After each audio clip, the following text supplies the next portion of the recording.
दोस्तों स्वागत है आपका बालाजी यस हिंदी क्लास में। तो इस क्लास में दोस्तों एलटी ग्रेड के लिए सामान्य अध्ययन का जो पोर्शन 30 नंबर का आता है उसके लिए सामान्य ज्ञान के क्वेश्चंस हैं और इसमें हिस्ट्री के क्वेश्चंस आपको मिलने वाले हैं। तो आप लोग देखिए, ये आपका प्रैक्टिस सेट है, कितने आप क्वेश्चन इसमें सही कर सकते हैं। और ये आपका प्रैक्टिस सेट यूपीटीटी जो सोशल साइंस का एग्ज़ाम होता है उसके लिए भी बहुत ही इम्पोर्टेंट है। तो चलिए प्रारंभ करते हैं।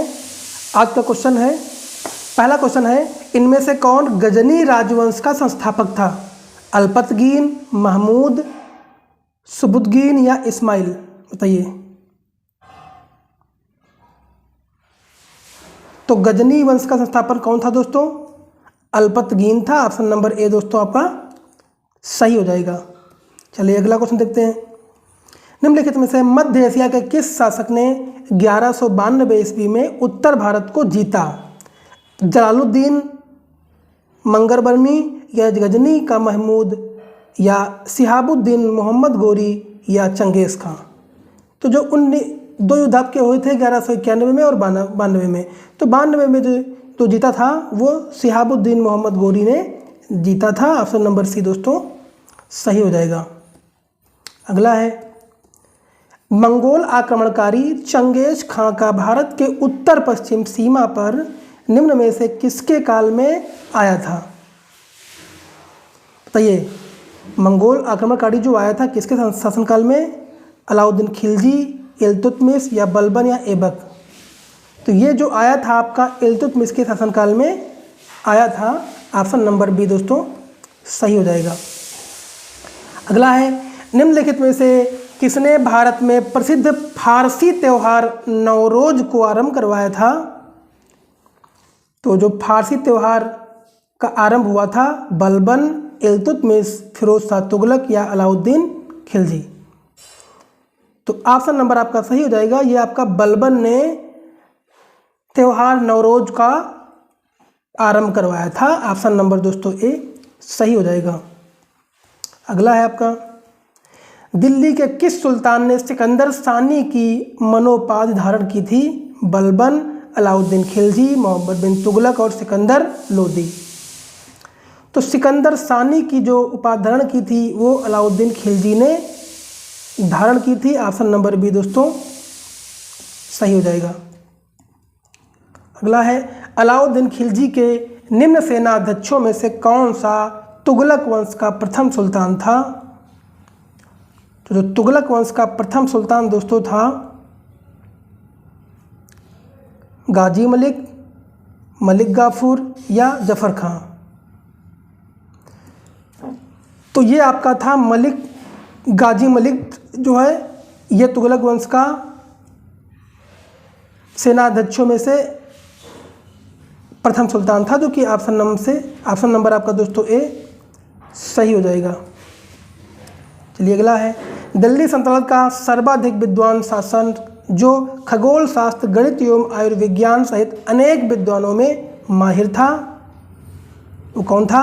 इल्तुतमिश, अलाउद्दीन खिलजी, मोहम्मद बिन तुगलक और सिकंदर लोदी? तो आपका ऑप्शन नंबर दोस्तों जो खगोल शास्त्र और गणित एवं आयुर्विज्ञान सहित अनेक विधाओं में माहिर था वो आपका मोहम्मद बिन तुगलक था, जो कि ऑप्शन नंबर सी दोस्तों आपका सही हो जाएगा।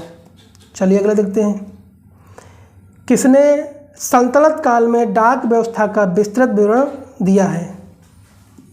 अमीर खुसरो, इब्न बतूता या सुल्तान फिरोज शाह या जियाउद्दीन बरनी?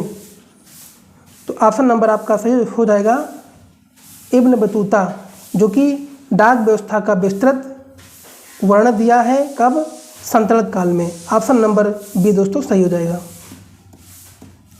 अगला क्वेश्चन है, बेरोजगारों के सहायतार्थ दिल्ली के निम्नलिखित सुल्तानों में से किसने रोजगार कार्यालय की स्थापना की थी? तो जो रोजगार कार्यालय की स्थापना थी सबसे ज़्यादा किसने की थी? फिरोज शाह तुगलक ने की थी। ऑप्शन नंबर डी दोस्तों सही हो जाएगा। अगला है, दिल्ली सल्तनत के तुगलक राजवंश का अंतिम शासक निम्नलिखित में से कौन था? फिरोज शाह तुगलक, गियास उद्दीन तुगलक शाह द्वितीय, नासिर उद्दीन महमूद या नुसरत शाह। तो इस वंश में जो अंतिम शासक था वो नासिर उद्दीन महमूद था। ऑप्शन नंबर सी दोस्तों सही हो जाएगा। अगला है, तैमूर के आक्रमण के बाद भारत में किस वंश का राज्य स्थापित हुआ? लोदी वंश, सैयद वंश या तुगलक वंश या खिलजी वंश। तो तैमूर के बाद आपका कौन सा आया? सैयद वंश आया, जो कि ऑप्शन नंबर बी दोस्तों सही हो जाएगा। इनमें कौन गुलाम वंश का नहीं था? बलबन, इल्तुतमिश, कुतुबुद्दीन ऐबक और इब्राहिम लोदी। तो बलबन भी था, इल्तुतमिश भी था, ऐबक भी था, लेकिन इब्राहिम लोदी नहीं था। ये आपका लोदी वंश का था, जो कि ऑप्शन नंबर दोस्तों डी सही हो जाएगा। इनमें से किसे आंध्र भोज भी कहा जाता है? कृष्णदेवराय, राजेंद्र चोल, हरिहर और बुक्का।